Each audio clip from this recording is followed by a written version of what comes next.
ঢাকা বিশ্ববিদ্যালয় থেকে আলাদা হলো 7 কলেজ। প্রো ভিসির পদত্যাগ, নিউ মার্কেট থানার ওসিকে প্রত্যাহারের দাবিতে অড় শিক্ষার্থীরা। অনতিবিলম্বে আগামী 24 ঘন্টার মধ্যে এই প্রো ভিসিকে তার পদ থেকে পদত্যাগ করতে হবে। স্বতন্ত্র ইবতেদায়ী মাদ্রাসা জাতীয়করণে সরকারকে 24 ঘন্টার আলটিমেটাম, দাবি না মানলে স্বরাষ্ট্র মন্ত্রণালয় ঘেরাওয়ের হুঁশিয়ারি। দ্রুত নির্বাচন, স্বাধীন সার্বভৌম রাষ্ট্র গঠন সহ 10 বিষয়ে বিএনপি ইসলামী আন্দোলন ঐক্যমত, পরস্পর বিষোদ্গার না করার অঙ্গীকার।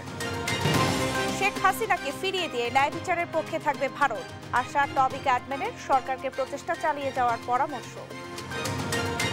এবং নৌপথের অঘোষিত সম্রাট কার্গো চালক শাহ আলম 36 বছর ধরে জিম্মি শ্রমিক ফেডারেশন, চাঁদাবাজিতে গড়েছেন শত কোটি টাকার সম্পদ। সংবাদ রাতে দেখছিলেন একেএসটিএমপি বার সংবাদ শিরোনাম, সঙ্গে আছে আমি শারমিন নাসি। এবারে বিস্তারিত। চলতি শিক্ষাবর্ষ থেকে ঢাকা বিশ্ববিদ্যালয়ের অধিভুক্ত থাকছে না 7 কলেজ। নতুন করে এসব কলেজে শিক্ষার্থী ভর্তির কার্যক্রমেও থাকছে না তারা। সোমবার 7 কলেজের অধ্যক্ষদের সঙ্গে ঢাকা বিশ্ববিদ্যালয় উপাচার্যের বৈঠকে এই সিদ্ধান্ত হয়। এদিকে 7 কলেজ জাতীয় বিশ্ববিদ্যালয়ের অধীনেও ফিরছে না জানিয়ে ঢাকা কলেজ অধ্যক্ষ একেএম ইলিয়াস বলেছেন, কলেজগুলো পরিচালনায় আলাদা কাঠামো গড়ে তোলা হতে পারে। আলিমুজ্জামান সাফওয়ানের রিপোর্ট। হেনস্থার অভিযোগে রোববার রাতে ঢাকা বিশ্ববিদ্যালয়ের প্রো ভিসি মামুন আহমেদের পদত্যাগ ও অধিভুক্তি বাতিলে আন্দোলনে নামে ঢাকা কলেজ সহ 7 কলেজের শিক্ষার্থীরা। এ নিয়ে তাদের সঙ্গে ঢাকা বিশ্ববিদ্যালয় শিক্ষার্থীদের ধাওয়া পাল্টা ধাওয়া ও সংঘর্ষ হয়। পরে পুলিশ ও বিজিবির হস্তক্ষেপে পরিস্থিতি নিয়ন্ত্রণে আসে। উদ্ভূত পরিস্থিতিতে সোমবার সকালে সংবাদ সম্মেলন ডাকে 7 কলেজের শিক্ষার্থীরা। এ সময় 6 দফা দাবি জানিয়ে 4 ঘন্টার আলটিমেটাম দেয় তারা। সৃজনশীল সমাধান আপনারা দেন, কিন্তু এই সৃজনশীল সমাধান যতদিন পর্যন্ত দেওয়া না হবে এই সংঘাত সংঘর্ষ কিন্তু চলতেই থাকবে। 4 ঘন্টার ভিতরে বিকেল 4টার মধ্যে প্রো ভিসি মামুনকে পদত্যাগ করতে হবে। এদিকে আলটিমেটাম ঘোষণার মধ্যেই 7 কলেজের অধ্যক্ষদের সঙ্গে জরুরি বৈঠকে বসেন ঢাকা বিশ্ববিদ্যালয় উপাচার্য অধ্যাপক ডক্টর নিয়াজ আহমেদ খান। রুদ্ধদ্বার বৈঠক শেষে ঘোষণা আসে 2024-25 শিক্ষাবর্ষ থেকেই 7 কলেজের অধিভুক্তি বাতিল সহ শিক্ষার্থী ভর্তির কার্যক্রমে থাকছে না ঢাকা বিশ্ববিদ্যালয়। ঢাকা বিশ্ববিদ্যালয়ের সাথে অধিভুক্ত সরকারি 7 কলেজের সম্মানজনক পৃথকীকরণের বিষয়ে সিদ্ধান্ত নেওয়া হয়েছে। অধিভুক্ত সরকারি 7 কলেজের শিক্ষার্থীদের ভর্তি কার্যক্রম পরিচালনা সংক্রান্ত পূর্ববর্তী যে সিদ্ধান্ত আমরা নিয়েছিলাম সেটি পরিবর্তন করে আমরা 1 বছর এগিয়ে এনে এবছর থেকেই অর্থাৎ 2024-25 শিক্ষাবর্ষ থেকেই ঢাকা বিশ্ববিদ্যালয়ের অধীনে আর ভর্তি না নেওয়ার ব্যাপারে সিদ্ধান্ত গ্রহণ করা হয়েছে। তবে যেসব শিক্ষার্থী বর্তমানে ঢাবির অধীনে আছেন তাদের শিক্ষা জীবনে কোনো প্রভাব পড়বে না বলেও আশ্বস্ত করেন উপাচার্য। প্রয়োজন অনুযায়ী এদিকে 7 কলেজ জাতীয় বিশ্ববিদ্যালয়ের অধীনেও ফিরছে না বলে জানিয়েছেন ঢাকা কলেজ অধ্যক্ষ একেএম ইলিয়াস। ভর্তি পরীক্ষা কার অধীনে হবে সে বিষয়েও স্পষ্ট ধারণা নেই তার। না জাতীয় বিশ্ববিদ্যালয় না ঢাকা বিশ্ববিদ্যালয়, এর বাইরে তারা একটা অবশ্যই সুচিন্তিত মত দিবেন। তারা অবশ্যই এই বিবেচনায় বিষয়টা নেবেন যাতে এই 2 ধারার মাঝখানে আরেকটি সুন্দর প্রতিষ্ঠান গড়ে ওঠে, যেটি সত্যি সত্যি ছাত্রদের কল্যাণের জন্য কাজ করবে। আলাদা কাঠামো গড়ে তোলা হতে পারে জানিয়ে ঢাকা কলেজ অধ্যক্ষ বলেন, দ্রুতই ক্লাস এবং পরীক্ষা চালুর ব্যাপারে সিদ্ধান্ত আশা করছেন তারা। আলিমুজ্জামান সাফওয়ান, দেশ টিভি, ঢাকা।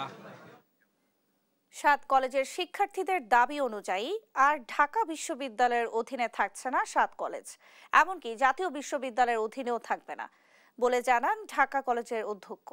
তবে কিভাবে চলবে 7 কলেজের ভর্তি কার্যক্রম সহ প্রশাসনিক কার্যক্রম সে বিষয়ে সিদ্ধান্ত নেবে মন্ত্রণালয় দ্বারা গঠিত উচ্চ কমিটি।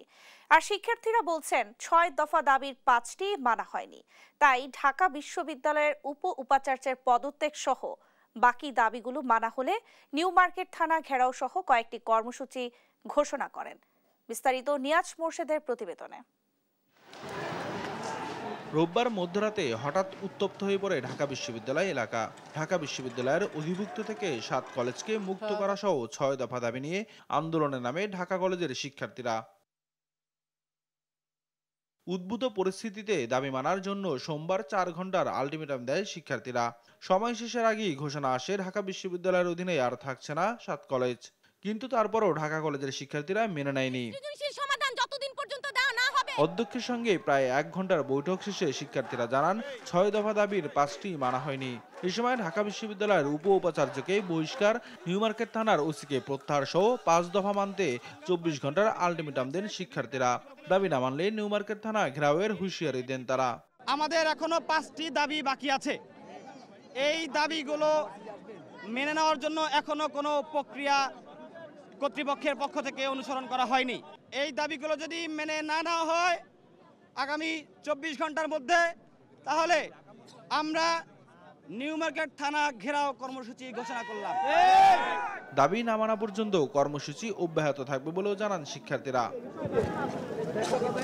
নিয়াজ মোরশেদ, দেশ টিভি, ঢাকা। স্বতন্ত্র ইবতেদায়ী মাদ্রাসা জাতীয়করণে সরকারকে 24 ঘন্টার আলটিমেটাম দিয়েছেন শিক্ষকরা। শাহবাগে অবস্থান কর্মসূচি থেকে নির্ধারিত সময়ে দাবি না মানলে স্বরাষ্ট্র মন্ত্রণালয় ঘেরাওয়ের হুঁশিয়ারি দেন তারা। শিউলি রায়ের রিপোর্ট।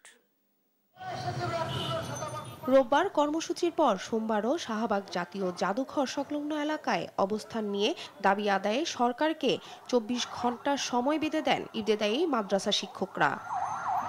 গতকাল রোববার প্রধান উপদেষ্টা কার্যালয়ের স্মারকলিপি জমা দিতে জাতীয় জাদুঘরের সামনে দেয়া পুলিশের ব্যারিকেড ভেঙে সামনে এগোতে চাইলে তাদের লাঠিপেটা, কাঁদানি গ্যাসের সেল নিক্ষেপ ও জলকামান থেকে পানি ছুড়ে ছত্রভঙ্গ করে দেওয়া হয়। এই হামলায় তীব্র নিন্দা জানান মাদ্রাসার শিক্ষকরা। আওয়ামী সরকারের পুলিশ পেটোয়া বাহিনী যে আছে আমরা জানতাম না। আমরা ভেবেছিলাম যে এখন থেকে আর শিক্ষকরা মার খাবে না, কোন জাতি আর মার খাবে না।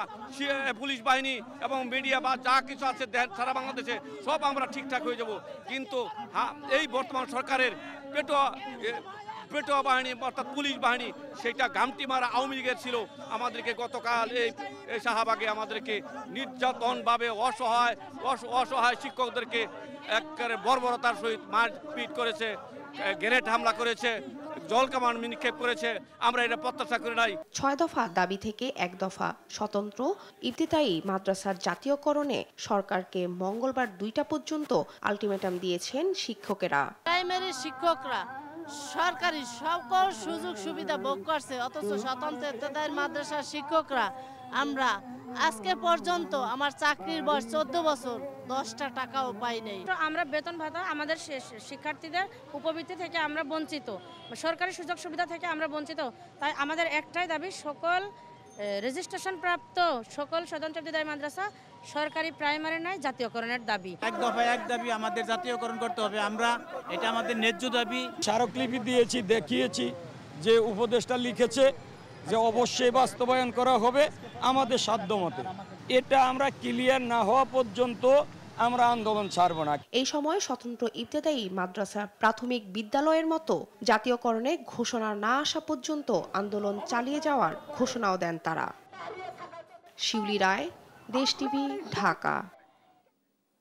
প্রয়োজনীয় সংস্কার দ্রুত শেষ করে নির্বাচনের ব্যবস্থা, দ্রব্যমূল্যের ঊর্ধ্বগতি রোধ, সাম্রাজ্যবাদ বিরোধী সার্বভৌম রাষ্ট্র গঠনে জাতীয় ঐক্য গড়ে তোলা সহ 10 বিষয়ে ইসলামী আন্দোলন বাংলাদেশের সঙ্গে একমত বিএনপি। এ সময় ফ্যাসিবাদ বিরোধী শক্তি পরস্পরের বিরুদ্ধে বিদ্বেষমূলক কোনো কথা বলবে না বলে জানান নেতারা। সাইফুর রিপনের প্রতিবেদন। দেশের চলমান রাজনৈতিক প্রেক্ষাপটে সোমবার দুপুরে ইসলামী আন্দোলন বাংলাদেশের কেন্দ্রীয় কার্যালয়ে দলটির আমির মুফতি মোহাম্মদ রেজাউল করিমের সঙ্গে বৈঠক করেন বিএনপি মহাসচিব মির্জা ফখরুল ইসলাম আলমগীর। এ সময় তার সঙ্গে ছিলেন দলের ভাইস চেয়ারম্যান বরকতুল্লাহ বুলু।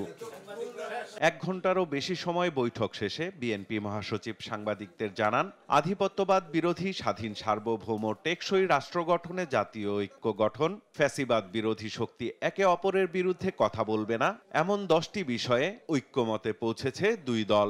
টেকসই গণতান্ত্রিক কল্যাণমূলক রাষ্ট্র গঠনে জাতীয় ঐক্য গড়ে তোলা, দুর্নীতিবাজ সন্ত্রাসী খুনি ও টাকা পাচারকারীদের দ্রুত বিচারের আওতায় এনে দৃষ্টান্তমূলক শাস্তির ব্যবস্থা করা, ভোটাধিকার সহ সকল মানবাধিকার রক্ষায় জাতীয় ঐক্যমত গড়ে তোলা, ন্যূনতম প্রয়োজনীয় সংস্কার শেষ করে দ্রুত সময়ের মধ্যে সুষ্ঠু গ্রহণযোগ্য নির্বাচনের ব্যবস্থা করা, দ্রব্যমূল্যের ঊর্ধ্বগতি রোধ এবং সকল অধিকার বঞ্চিত মানুষের অধিকার প্রতিষ্ঠা করা, আইন শৃঙ্খলা স্বাভাবিক করে নিয়ে আসার ব্যবস্থা করা।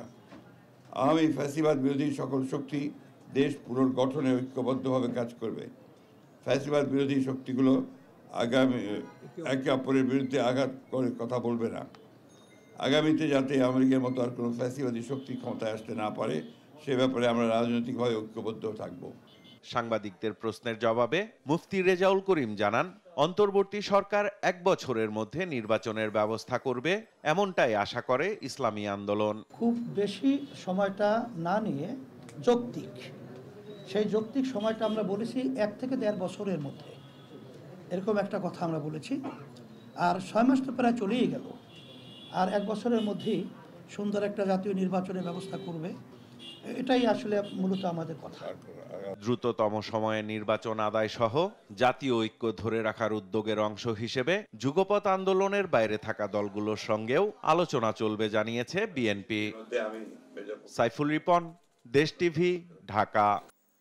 ভারত বিচারহীনতার পক্ষে নাকি ন্যায় বিচারের পক্ষে থাকবে, দেশটিকেই সে সিদ্ধান্ত নিতে হবে বলে মন্তব্য করেছেন আন্তর্জাতিক অপরাধ ট্রাইব্যুনালের চিফ প্রসিকিউটরের বিশেষ পরামর্শক টবি ক্যাডম্যান। তার আশা, জুলাই-আগস্ট গণহত্যার বিচারের জন্য শেখ হাসিনাকে ফেরত পাঠাবে ভারত। এদিকে গণহত্যার অভিযোগে আওয়ামী লীগের 2 নেতা ও 6 পুলিশ কর্মকর্তার বিরুদ্ধে গ্রেফতারি পরোয়ানা জারি করেছে ট্রাইব্যুনাল। সাবরিনা মজুমদারের রিপোর্ট। আন্তর্জাতিক অপরাধ ট্রাইব্যুনালে বিচার কাজ শুরুর 5 মাসের মাথায় গ্রেফতারি পরোয়ানা 100 জন ছাড়িয়েছে। তবে প্রধান আসামি ভারতে পলাতক সাবেক প্রধানমন্ত্রী শেখ হাসিনাকে ফিরিয়ে এনে বিচারের কাঠগড়ায় দাঁড় করানো সম্ভব কিনা তা নিয়ে উঠেছে প্রশ্ন। এ নিয়ে ডিসেম্বরে ভারতকে ভার্বাল নোট পাঠায় অন্তর্বর্তী সরকার। এ নিয়ে সাংবাদিকদের মুখোমুখি হলে নো কমেন্ট মন্তব্য করে বিষয়টি এড়িয়ে যান ভারতের পররাষ্ট্র মন্ত্রণালয়ের মুখপাত্র রণধীর জয়সওয়াল। তবে শেখ হাসিনাকে ফেরত চেয়ে চিঠি পাওয়ার বিষয়টি স্বীকার করেন তিনি। As you are well aware, the Citizenship Amendment Act 2019 is an internal এ পর্যায়ে বাংলাদেশের করণীয় সম্পর্কে ট্রাইব্যুনালের চিফ প্রসিকিউটরের বিশেষ পরামর্শক বলেন, গণহত্যায় জড়িত হাসিনাকে ফেরাতে বাংলাদেশের প্রচেষ্টা অব্যাহত রাখতে হবে, তবে তাকে ফিরিয়ে দিয়ে ভারত ন্যায় বিচারের পক্ষে দাঁড়াবে বলে আশা করছেন তিনি। We are also discussing over the days we are together, and I will be discussing with other members of the government the necessary changes that need to be made to the existing legal framework. I still believe the changes do need to be made. We are discussing them. I think we're in agreement with what needs to be done.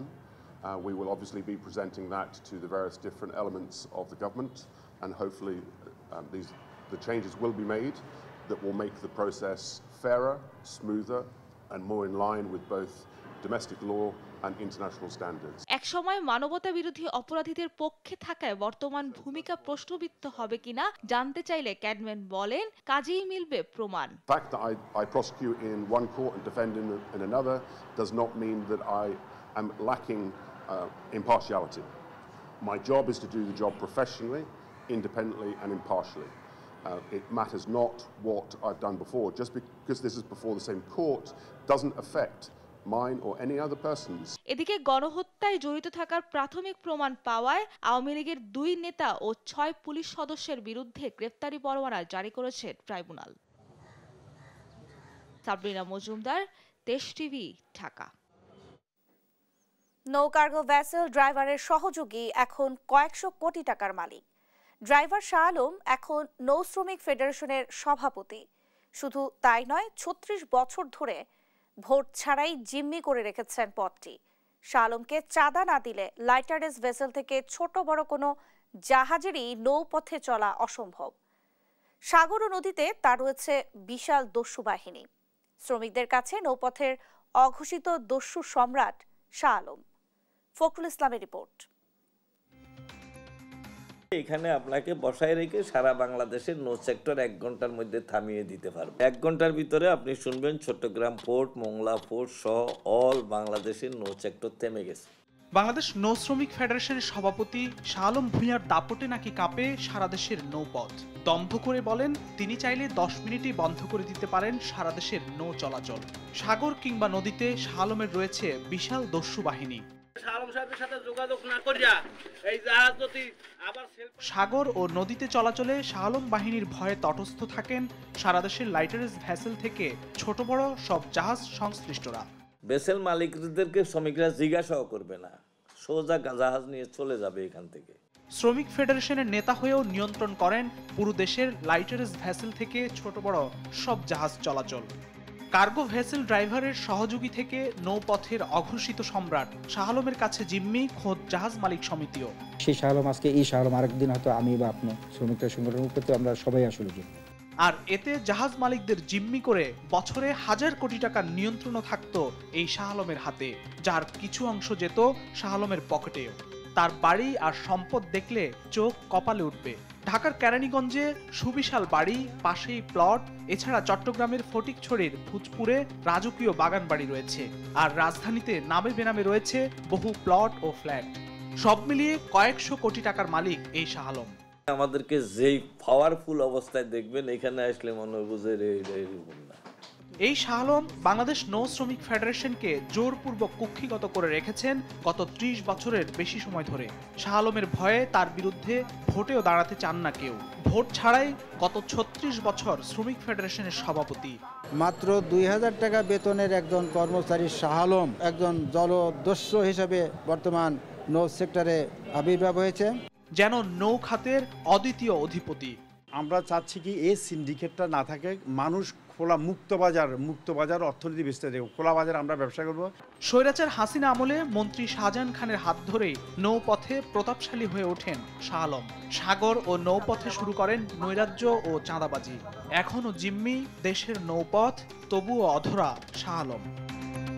Fakhrul Islam, দেশ TV, Dhaka.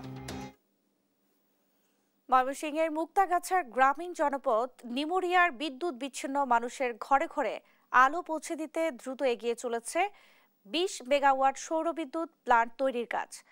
Joules power লিমিটেডের প্রতিষ্ঠান Muktagacha solar tech energy limited পরিত্যক্ত অব্যবহারযোগ্য 70 acre জমির উপর শুরু করেছে এই প্লান্টের কাজ। কেন্দ্রটি বছরে 37.9 গিগাওয়াট ঘন্টা বিদ্যুৎ উৎপাদন করবে বলে জানায় প্রতিষ্ঠানটি। জুলসের কর্মকর্তা মোহাম্মদ মেহেদুল ইসলাম জানান, দুর্গম এলাকার পরিত্যক্ত জমি 22 বছরের জন্য লিজ নিয়ে প্লান্টটি স্থাপন করা হয়েছে। পরিবেশ ভারসাম্য রক্ষায় জলাভূমি ভরাট না করে পিলার বসিয়ে তৈরি হচ্ছে এটি। স্থানীয় ইউপি চেয়ারম্যান শহীদুল ইসলাম জানান, সৌরবিদ্যুৎ কেন্দ্রটি চালু হলে বিদ্যুৎ বঞ্চিত স্থানীয়রা নিরবিচ্ছিন্ন বিদ্যুৎ সুবিধা পাবে।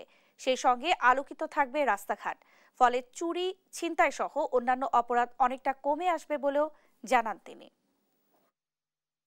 Muktagacha solar tech energy limited এখানে লোকজনের কাছ থেকে পতিত এবং অনাবাদী জমি, যা 25 থেকে 30 বছর যাবৎ কোনো আবাদ ফসল হতো না, এটা 22 বছরের লিজে নিয়ে এই প্রজেক্টটা করতেছে। তো এই প্রজেক্টের 20 মেগাওয়াট বিদ্যুৎ জাতীয় গ্রিডে যাবে এবং এই উপজেলার কাজে লাগবে। যে এমন সুন্দর একটি প্রকল্প মানকোন ইউনিয়নে করার জন্য, কারণ এই প্রকল্পের দ্বারা আমাদের মুক্তাগাছার তৃণমূল রিমোট এরিয়া পর্যন্ত নিরবিচ্ছিন্ন বিদ্যুৎ পাবে। এর চেয়ে বড় প্রাপ্তির কিছু হতে পারে না।